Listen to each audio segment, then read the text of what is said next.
ہمارے چاروں طرف جو ہمسائے ہیں کسی کے ساتھ ہماری نہیں بنتی، تو کیا ہماری جو فورن پالیسی ہے اور ہماری جو ڈیفنس پالیسی ہے کیا وہ اس کی ذمہ دار نہیں ہے؟ کہ میں تو پچھلے 75 ایئرس میں تمام گورنمنٹ کو ذمہ دار سمجھتا ہوں جی، اور ہمارے اسٹیٹ پلرز، ہمارے وہ ادارے کہ جنہوں نے ملک کو اچھی پالیسیز، بیلنسڈ پالیسیز اور دور اندیش پالیسیز بنا کر بچانا تھا اور اکانومیکلی ایک ایک سٹیپ سے ملک کو مضبوط کرنا تھا، ہم نے وقت پہ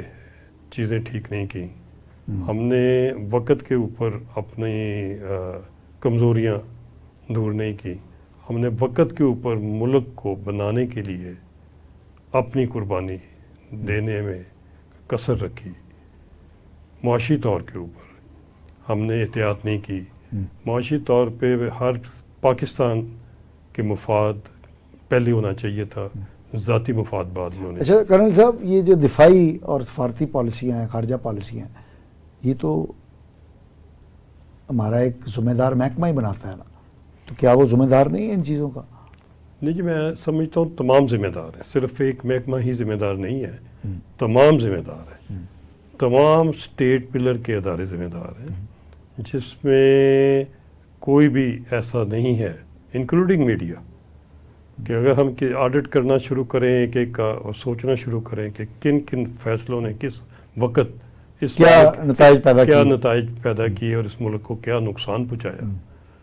تو وہ میرا خیال ہماری ہسٹری سب اداروں کی اتنی داغدار ہے کہ وہ کوئی روشن مثالیں بہت زیادہ ہم دے نہیں سکے۔ اچھا کرنل صاحب، ہم نے جو اپنی ایک بنیاد بنائی تھی دفاعی پالیسی کی کہ انڈیا ہمارا دشمن ہے، اور اسی بنیاد پر ہم اپنی معیشت کو، اپنی سفارتکاری کو چلاتے رہے، تو آج ہم دیکھتے ہیں کہ انڈیا جو ہے وہ سیکورٹی کونسل کا ممبر بھی مستقل بننے کی جدوجہد میں ہے، وہ معاشی طور پہ ایک بہت بڑی طاقت بن چکا ہے، اس کے زر مبادلہ کے ذخائر ہوں، اس کی ایکسپورٹ ہوں، اس کے عالمی برادری سے تعلقات ہوں، اور اس کی ورلڈ افیئرز کے اندر سے ہے وہ بہت بڑھ چکی ہے ہر لحاظ سے، اور ہم جو ہے اس وقت اپنے قرضوں کی ادائیگی کے لیے بھی عالمی اداروں کے محکوم ہو چکے ہیں، تو آپ نہیں سمجھتے کہ ہمیں اپنی ڈیفنس پالیسی اور خارجہ پالیسی کو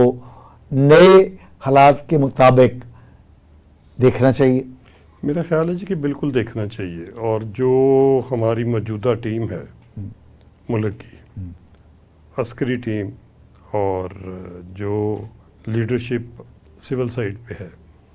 اور جو لیڈرشپ عدلیہ میں ہے، ہم ایک ایسے موقع پہ یہ تینوں لیڈرشپ یکجا ہو کر جیسے کام کر رہی ہیں، مجھے تو امید نظر آ رہی ہے۔ یعنی آپ سمجھتے ہیں کہ اس وقت یہ فورسز ایک صفحے پر ہیں؟ میں سمجھتا ہوں جی کہ اس وقت ایک صفحے پہ ہیں اور ان کو مضبوطی سے ایک صفحے پہ رہنا چاہیے، دنوں کے لیے، مہینوں کے لیے نہیں، سالوں کے لیے۔ دنیا میں جس قوم نے ترقی کی ہے وہ دہائیوں کے لیے انہوں نے اپنی لیڈرشپ کو کنٹینیوٹی آف کمانڈ دی ہے۔ ملک بنانا ہے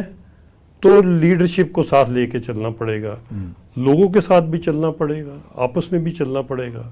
اور جتنی دوسری سیاسی قوتیں ہیں۔ تو آپ سمجھتے ہیں کہ اس وقت جو ہماری عدلیہ کی، اسٹیبلشمنٹ کی، سیاستدانوں کی جو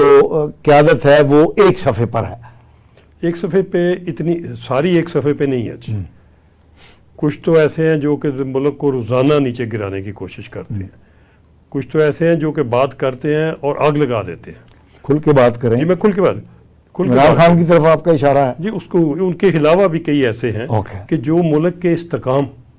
کے لیے خراب کرنے کے لیے ان کو اندازہ نہیں ہے کہ جب وہ ملک کو ڈیسٹیبلائز کرتے ہیں، ان کا کوئی منہ سے لفظ نکلا ہوا، کوئی ان کا عمل کیا ہوا، کوئی ان کی بات کی ہوئی، کوئی ان کا خط لکھا ہوا ملک سے باہر، ان کو پتہ ہونا چاہیے کہ یہ اس کے ملک کیا اثرات اس کے کیا اثرات ہیں، اور اگر ملک نیچے جا رہا ہے ان کے ایکشن سے تو یہ تو غداری اچھا ہے. کرل صاحب